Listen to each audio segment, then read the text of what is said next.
प्रियजनों नमस्कार। सुगम ज्ञान संगम में आपका स्वागत है। कहत कबीर के क्रम में आज बड़े ही प्रेरक दोहे पर चर्चा करेंगे।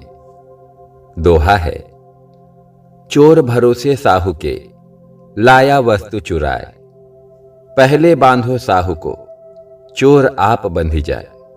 इसका साधारण सा अर्थ है, महाजन के भरोसे चोर वस्तुओं को चुराता है, पहले महाजन को बांधो, चोर अपने आप पकड़ा जाएगा।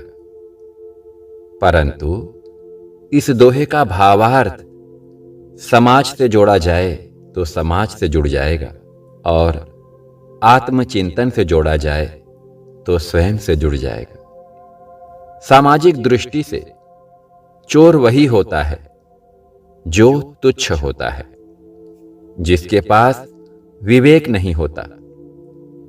आज के समय में चोरों का भी अपना एक पद, स्टेटस है।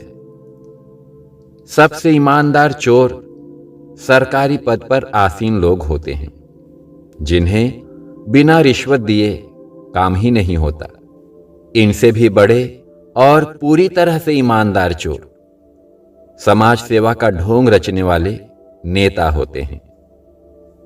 जो नेता या सरकारी कर्मचारी अपने कर्तव्य के प्रति निष्ठावान हैं, वे मनुष्य के रूप में देवता हैं, किंतु जो कर्तव्य निष्ठा का ढोंग रचते हैं, बिना पैसा खाए उनका काम नहीं चलता, वे लोग ही साहू अर्थात महाजन, दूसरे शब्दों में कहें तो ईमानदार चोर हैं।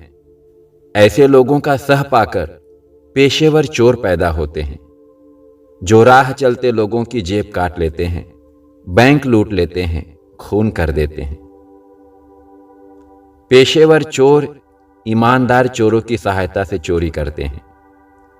परेशानी होती है तो नागरिकों को। जिस दिन ईमानदार चोरों को और पूरी तरह ईमानदार चोरों को बांध लिया जाएगा, उस दिन चोरी अपने आप बंद हो जाएगी। खैर, इस विषय को हम यहीं पर रोककर इस दोहे को स्वयं से जोड़कर देखते हैं।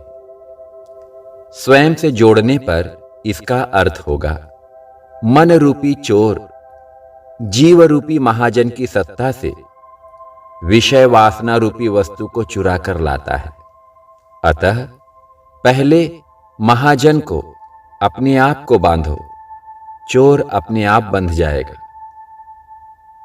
हमारा मन चोर ही है, जो हमारी ही सत्ता पाकर विषय वासना रूपी वस्तुओं को इंद्रियों की सहायता से चुरा कर लाता है, और हम उसकी चोरी से सहमत हो जाते हैं। जो इंसान आत्मसंयम रखता है, अर्थात स्वयं को विषय विकारों से बचाकर भक्ति की डोर से बांधे रखता है, तो मन रूपी चोर अपने आप ही बंध जाता है। वीडियो का सार यही है कि मन के बहकावे में कभी ना आए।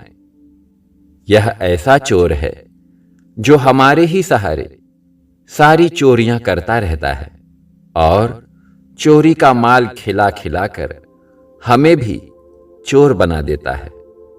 मन के साथ जुड़कर विषय वासना रूपी वस्तुओं का आनंद तो हम लेते हैं, लेकिन 84 लाख योनियों में भटकने की तैयारी भी कर लेते हैं।